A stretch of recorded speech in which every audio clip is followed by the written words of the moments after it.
All right, so just setting up the word problems. For number 1, it says the given amount of annual interest is earned from a total of $11,000 invested into 2 funds paying simple interest. Write and solve a system of equations to find the amount invested at each given rate. So first we're going to start with the total.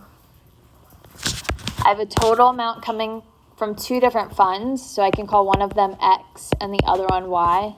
So I'm investing X amount of dollars in one and Y in the other, and those 2 added together equal 11,000. Now X amount can come from the 2% and Y from the 5%. Now talking about how much interest I'm earning, what type of equation can I write here? Perfect. We have to change these to decimals. So it'll be 0.02 times X plus, again, change this to a decimal. So 0.05 Y is equal to the amount of interest that I'm earning, which is 430. So these would be my 2 equations. From here, you can solve with substitution or elimination. You can pick. When you write your answer, make sure you tell me what amount you're investing at which rate. So don't just say X is equal to this, because we made up X and Y. You could have X as rate 2. So just make sure you tell me you're investing this much at 2% and this much at 5%. So 3 says the sales X necessary to break even and the corresponding revenue R obtained by selling X units rounded to the, or find X rounded to the nearest whole number. So what does it mean to break even?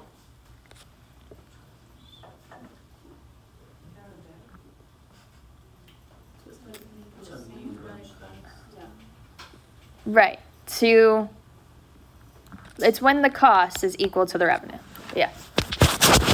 So we just set our cost and revenue equal to each other. So it gives us both of them. So it would be 8.3x plus 19,000 is equal to the revenue, which is 12.28x. And then you just solve for x from here. So to break even is when cost is equal to the revenue. So yesterday we set up question number 1. So today let's finish solving it. So I'll let you guys pick. Do you want to solve using substitution or elimination? Substitution. I would probably say substitution for this one, just because we already have like x and y with a constant or with a coefficient of 1. So it'd be easy to make it either x equals or y equals. What would you want to do to make it either x equals or y equals? Subtract which one? We can subtract x, that's fine. So I'm going to subtract x. So I have y is equal to 11,000 minus x. So since we said we're using substitution, we're going to take what y is equal to and substitute it into the y in the other equation. Make sure if you're working with the first one, you plug it into the other equation. It's not going to work out if you plug it into the same one that you just rearranged. So I have 0.02x plus 0.05 times 11,000 minus x is equal to 430. Now from here, we're just going to solve for x. What do I do next to solve for x? Distribute. So 0.02x. What is 0.05 times 11,000? 550.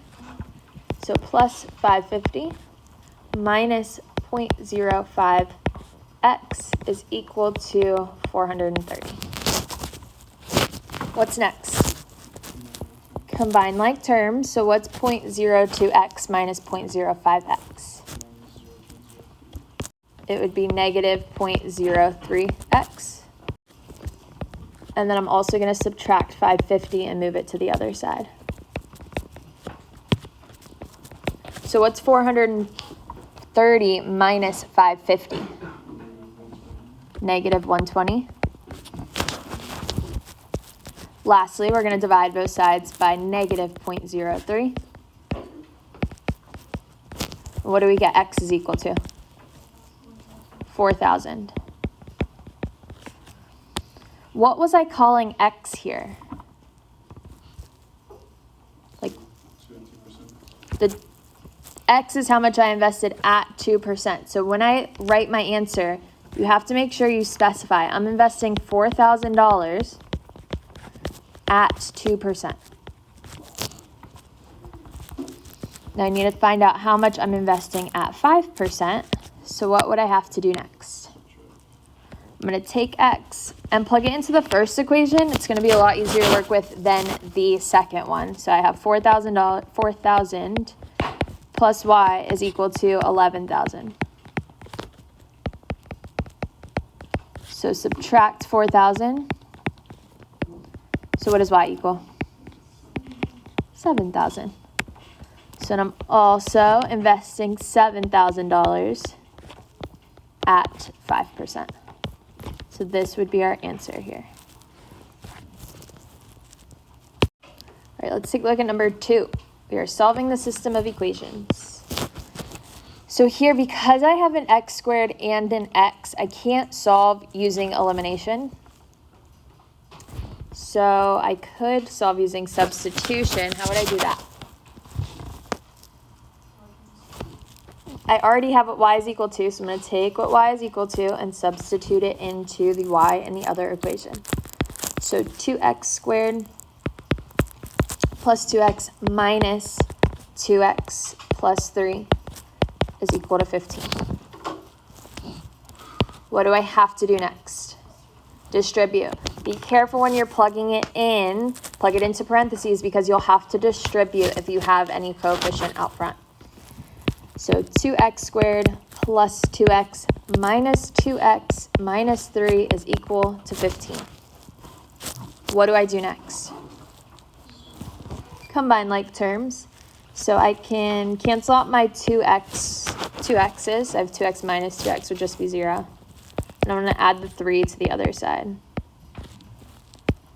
So 2x squared is equal to 18. What should I do next? Divide by 2, and then I'll have to square root it. I get x squared is equal to 9.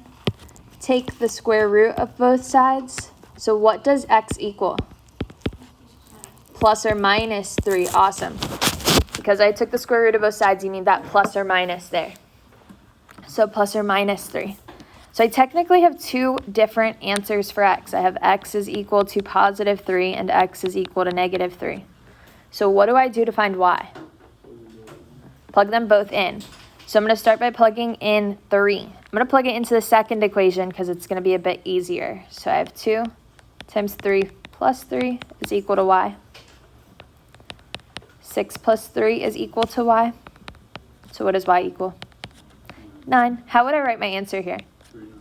3, 9. So always x, then y. And then we're also going to plug in negative 3 into that x. So I have 2 times negative 3 plus 3 is equal to y. Bless you. Negative 6 plus 3 is equal to y. So what does y equal? Negative 3. How would I write my answer there? Negative 3, negative 3. So these would be my two answers.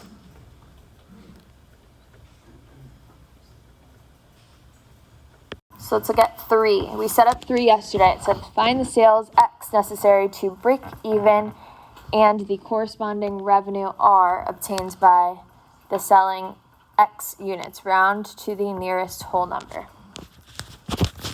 So break even means that we set the cost equal to the revenue and we just solve from here.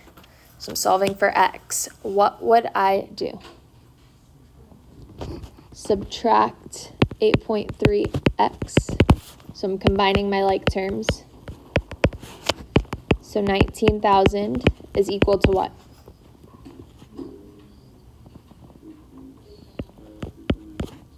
$3.98. Then what do we do? Divide both sides by 3.98. What do we get? 1,770. 1,400. 4,000. Speak up. 4,774. Do we agree? Okay, perfect. Next, let's look at 6. A minor league baseball team had a total attendance one evening of 1,270. The tickets for adults and children sold for $15 and $12 respectively. The ticket revenue that night was $17,625. Create a system of linear equations to find the number of adults and children at the game. So we want to set up one talking about the amount of people that attended. And then we also want to set up another equation that talks about how much money they raised. How much money they made from the tickets. So talking about the amount of people, what equation could I come up with there? X plus Y is equal to the total amount of people, which is 1,270. What am I calling X here? The adults, perfect. We can call X adults, and that would mean children would be Y. If you wanted to call it A and C, you could do it that way. The variables don't matter. You can pick whichever letters you want. Now, talking about the money, what would my next equation be? Awesome. 15X, because each adult ticket is $15, plus 12Y, because each child's ticket is $12, is equal to 17,625. And then from here, you can solve a substitution or elimination. You can pick. All right, let's take a look at 4. So again, on the quiz, your directions are just going to say solve. So you can solve using substitution or elimination. You pick. What would you rather do here? I can multiply the top one by -8, so we'd be solving with elimination. That would work. So my new first equation is going to be -8x minus 40y is equal to -336. So the x's cancel. This would be -43y is equal to -301. Divide both sides by -43. What does y equal? -7. Am I done? Is that my answer? +7. We have to plug it back in to find our x. I'm going to plug it into the y. It doesn't matter which y you plug it into. You can plug it into the first or the second equation. I'm going to plug it into the first just because the numbers look a little bit smaller. So x plus 5 times 7 is equal to 42. So x plus 35 is equal to 42. Subtract 35. So what does x equal? 7. How would I write my answer? 7,7. So this one we have to set up but not solve. So how many pieces of the fraction am I going to have? 4. I'm going to have one that's x minus 4. What would come next? X minus 4 squared. Next. X minus 4 cubed and x minus 4 to the 4th power. So since my highest degree is to the 4th power, I need everything leading up to that. So 1, 2, 3, 4. And then I could call this A, B, C, and D.